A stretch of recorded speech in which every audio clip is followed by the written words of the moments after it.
একটি বৌদ্ধ সন্ন্যাসী নিজের কিছু শিষ্যকে নিয়ে একটি গ্রামের মধ্যে দিয়ে যাচ্ছিলেন। তখন তারা দেখতে পায় যে একটি কৃষক তার গরুকে দড়ি দিয়ে বেঁধে নিয়ে যাওয়ার চেষ্টা করছে।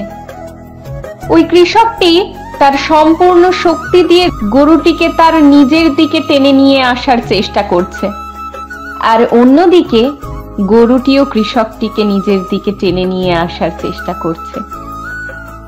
এটা দেখার পরে ওই বৌদ্ধ সন্ন্যাসী ওখানেই দাঁড়িয়ে পড়ে আর শিষ্যদের দাঁড়াতে বলে।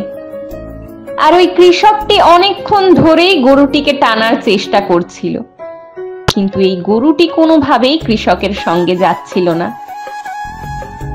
এরপর বৌদ্ধ সন্ন্যাসী শিষ্যদেরকে জিজ্ঞাসা করে, তোমরা এটা দেখে বলো তো, এখানে কে কাকে আটকে রেখেছে?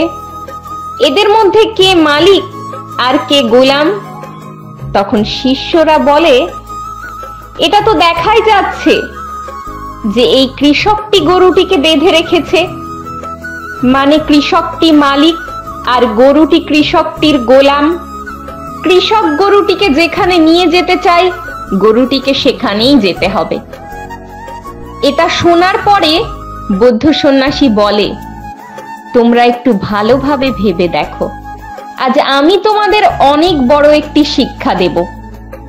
এটা বলেই ওই বৌদ্ধ সন্ন্যাসী নিজের ব্যাগ থেকে একটি ফল কাটার চাকু বার করে, আর ওই কৃষকের কাছে গিয়ে যেই দড়ি দিয়ে গরুটিকে বাঁধা ছিল সেটাকে কেটে দেয়। দড়িটা কেটে দেওয়ার সঙ্গে সঙ্গে গরুটা খুব দ্রুত সেখান থেকে পালিয়ে যায়, আর কৃষকটি বৌদ্ধ সন্ন্যাসীর ওপর চিৎকার করে গরুর পিছনে ছুটতে শুরু করে। এরপর বৌদ্ধ সন্ন্যাসী ওই কৃষকের দিকে তাকিয়ে তার শিষ্যদেরকে জিজ্ঞাসা করে, এবার বলো তো, কে মালিক এবং কে গোলাম? তারপর শিষ্যরা বলে, ওই গরুটি তো কৃষকের সঙ্গে থাকতেই চায় না, কিন্তু কৃষক গরুটিকে জোর করে আটকে রাখতে চায়, আর এই কারণেই গরুটি পালিয়ে যাবার সাথে সাথে কৃষক তার পিছনে পিছনে ছুটতে শুরু করে। এরপর বৌদ্ধ সন্ন্যাসী বলে, ওই গরুর মতনই আমাদের ব্রেনের মধ্যে থাকা খারাপ চিন্তাগুলো আমাদের প্রতি কোনো ইন্টারেস্টই নেই, বরং আমরাই যে নিজেই সেগুলিকে ধরে রেখেছি। যখন আমরা এগুলির ওপর ইন্টারেস্ট দেখানো বন্ধ করে দেব, তখন খারাপ চিন্তাগুলোও আমাদের মাথা থেকে চলে যাবে।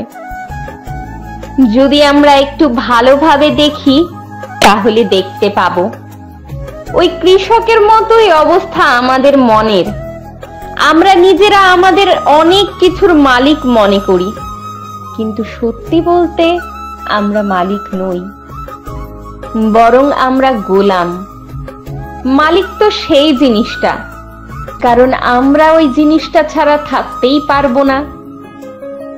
ওই গরুর মতনই আমাদের মনের মধ্যে থাকা খারাপ চিন্তা, যেমন ঘৃণা, হিংসা, ভয়, এগুলো আমাদের সাথে থাকতে চায় না, কিন্তু আমরা এগুলিকে জোর করে আমাদের মধ্যে রেখে দিয়েছি।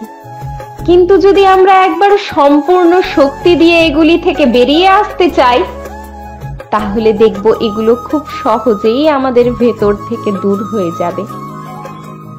একটা কথা সব সময় মনে রাখবেন, খুশি এবং শান্তিতে থাকা আপনার নিজস্ব পছন্দ, তাই আপনাকে এটাকেই বেছে নিতে হবে। আপনি জানেন বা না জানেন, আপনার চিন্তাই আপনার জীবন তৈরি করে। আমরা সবাই কখনো না কখনো খারাপ পরিস্থিতিতে নিজের ভাগ্যকে দোষ দিই। সব সময় এটা মনে হয় যে খারাপ ভাগ্যের কারণেই হয়তো আমাদের মন খারাপ, আর এই কারণেই আমাদের জীবন, আমাদের সম্পর্কগুলো সবকিছুই এভাবেই নষ্ট হয়ে যায়। কিন্তু যদি আমি আপনাকে বলি আপনার জীবনের প্রত্যেকটা সমস্যার কারণ হলো আপনার চিন্তা, তাহলে আপনি হয়তো বলবেন, আমি তো কখনো আমার নিজের সম্পর্কে খারাপ চিন্তা করিই না। তাহলে এমনটা কি করে সম্ভব?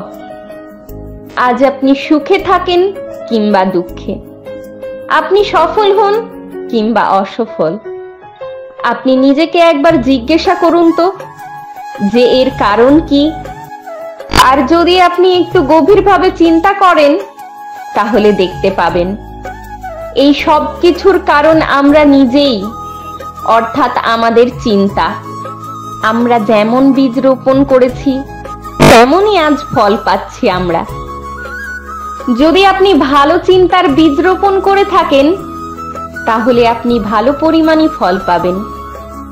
আর যদি আপনি খারাপ চিন্তার বীজ রোপণ করে থাকেন তাহলে তার পরিণাম খারাপই হবে।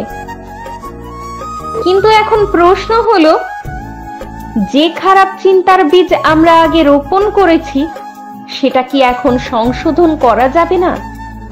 তাহলে এর উত্তর হলো না।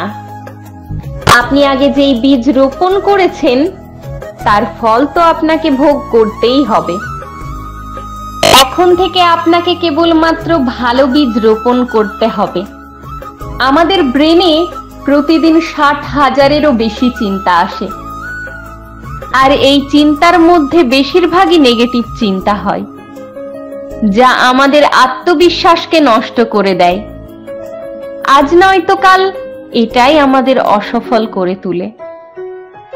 যদি আমরা একটু ভালোভাবে নিজের প্রতি খেয়াল রাখি যে কি রকম কথা আমরা সারাদিন চিন্তা করি, তাহলে খুব সহজেই আমরা ওই নেগেটিভ চিন্তাগুলোকে দূর করে পজিটিভ চিন্তাগুলোকে নিজের মনে জায়গা করে নিতে পারবো।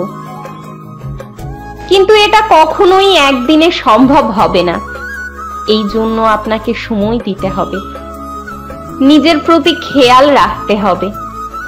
তাহলে কিছুদিন পর আপনি দেখতে পাবেন আপনার জীবনে সফলতা এবং খুশি নিজে থেকেই চলে আসবে। আমাদের এই ভিডিওগুলি কেমন লাগে তা অবশ্যই কমেন্ট করে জানাবেন। সবাই ভালো থাকবেন, আবার দেখা হবে।